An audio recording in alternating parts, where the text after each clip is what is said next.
Bismillahirrahmanirrahim. Materi kita tentang adab penuntut ilmu. Bapak dan ibu sekalian, teman-teman dimanapun berada, dalam kaidah talabul ilmi, menuntut ilmu di dalam Islam, para ulama umumnya membagi dua bagian.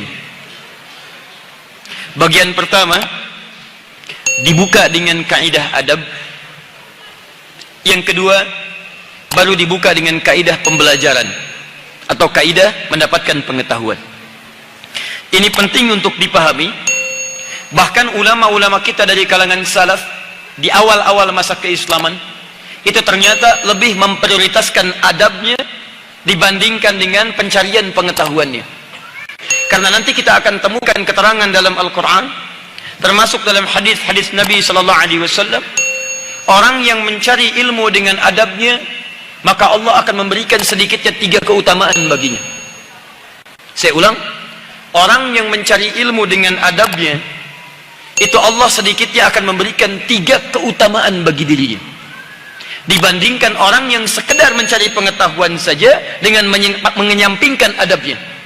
Maka bukan hanya, dia akan kehilangan adab, tapi juga dia akan berpeluang mendapatkan bencana dalam praktek pengetahuannya. 1. Quran surah ke-2 Al-Baqarah di ujung ayat 282. Ini adab pertama mengenai hubungan dia dengan Allah Subhanahu wa taala. Ada jaminan dalam Al-Quran, seseorang yang memelihara adab dalam pengetahuan, terkhusus adab dia dengan Allah Subhanahu wa taala saat hubungan dia dengan Allah Subhanahu wa taala.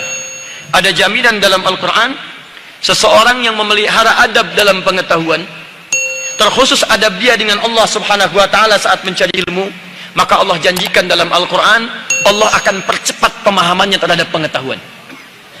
Secara bahasa singkatnya, ditingkatkan kecerdasannya, dipermudah kemampuan dia untuk menangkap pengetahuan.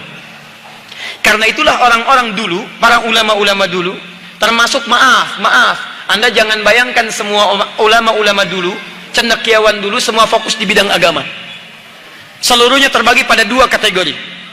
Ada ulama intelektual, ulama yang paham tentang nilai-nilai agama tapi tidak kaku dengan nilai-nilai umum. Ada yang kedua, intelektual ulama. Jadi memang bidangnya bidang umum, Pak, Bu.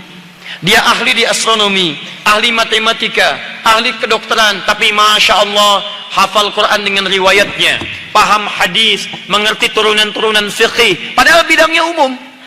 Tidakkah Anda kenal kitab misalnya, Bidayatul Mujtahid, karangan Ibnu Rushdi? Siapa beliau? Seorang dokter, tapi bisa menulis buku tentang kaidah-kaidah fikih. Tidakkah Anda kenal dengan ulama-ulama yang lainnya? Misal, Al-Battani, Ibnu Rushdi, Al-Kindi, ada juga Ibnu Sina, Al-Farabi. Bukankah mereka ahli matematika, ahli kedokteran, ahli astronomi, ahli biologi, ahli kimia? Tapi tahukah Anda, ketika orang tuanya mendidik mereka pertama kali untuk belajar, bukan ilmu yang diberikan pertama kali, tapi adab mereka, hubungan mereka dengan Allah Subhanahu wa taala. Adab. Perhatikan janji Allah dalam Al-Quran. Lihat baik-baik. Wattaqullah wa yu'allimukumullah. Anda tingkatkan takwa Anda, adab Anda dengan Allah Subhanahu wa taala. Wa yu'allimukumullah, maka hasilnya Allah akan mengajarkan, mempercepat pengetahuan Anda saat Anda menempuh pembelajaran itu. Jadi 1, orang yang menjaga adab menuntut ilmu, khususnya hubungan dia dengan Allah Subhanahu wa taala, maka kaidah anugerah pertama dalam Al-Quran akan diberikan percepatan dalam pengetahuannya. Orang yang menjaga adab menuntut ilmu, khususnya hubungan dia dengan Allah Subhanahu wa taala, maka kaidah anugerah pertama dalam Al-Quran akan diberikan percepatan dalam pengetahuannya. Kami pernah coba membuktikan ini, dan Masya Allah, janji Allah mustahil untuk diingkari. Ada satu pesantren, itu diarahkan bukan ke agama tapi ke umum, ahli dalam satu bidang tertentu. Yang cukup menarik, Pak, sebelum diberikan pengetahuannya, kami ajarkan adab Al-Quran dulu. Tidak tanggung-tanggung, mereka kami mintakan menghafal Quran dulu. Anda tahu apa yang terjadi? Setelah pada hafal Quran, 30 juz dihafalkan, Masya Allah, diberikan satu proyek, tidak diberikan teorinya. Orang normal bisa menyelesaikan dalam 2 jam. Orang-orang ini, anak-anak ini bisa menyelesaikan proyek dimaksud dalam 30 menit. Diteliti kemudian keterangan Al-Quran ini oleh para bukan ulama Islam, tokoh-tokoh non-muslim, dan mereka simpulkan ternyata orang-orang menjaga adab yang pertama ini, apalagi bila diisi dengan Al-Quran, kecerdasannya meningkat 3 kali lipat. 3 kali lipat. Dan ada penemuan terbaru dari seorang tokoh ini memahami karakteristik otak terkait dengan kemampuan bacaan Al-Quran. Mereka simpulkan, kenapa orang-orang dulu pintar-pintar, kenapa Barat mengambil ilmu dari Islam, kenapa Barat mengoleksi kitab-kitab orang Islam, karena ternyata orang-orang Islam dari sejak kecil yang menghafal Quran itu telah menguasai 50.000 kosakata. Sementara di Barat cuma sampai 3.000. Setelah menguasai kosakata Al-Quran dengan pembelajaran yang cepat, mengetahui kosakata bahasa-bahasa Arab itu, kosakata mufradat itu, Masya Allah, ternyata berpengaruh pada peningkatan kecerdasannya. 1. 2, saya agak cepat.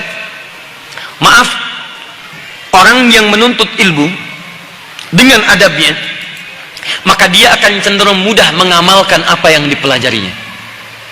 Saya ulang, dia akan cenderung mudah mengamalkan apa yang dipelajarinya. 1, cepat paham, kecerdasan meningkat. 2, mudah untuk mengamalkan apa yang ia pelajari. Maaf ya, Bapak Ibu sekalian, berapa kali Anda pernah mendengar tentang materi tahajud? Berapa kali Anda mendengar tentang kiat-kiat tahajud? Berapa kali Anda mendengar tentang motivasi tahajud? Tapi pertanyaannya, dari sekian banyak informasi yang Anda kumpulkan itu, berapa kali Anda terlibat menunaikan tahajud dalam setiap malam yang Anda lewati? Jangan-jangan Anda rajin taklim, rajin dengar, rajin dapat informasi, tapi tahajud yang Anda tunaikan masih bisa dihitung. Bahkan masih kalah sama tontonan bola. Katanya sudah siap, sudah disiapkan, waktu diatur, tiba-tiba Masya Allah muncul berita, teng, Madrid bertemu dengan Barcelona. Saya pegang Madrid, pasti menang, menangis 3-0. Saya tidak nonton, tapi saya tahu itu.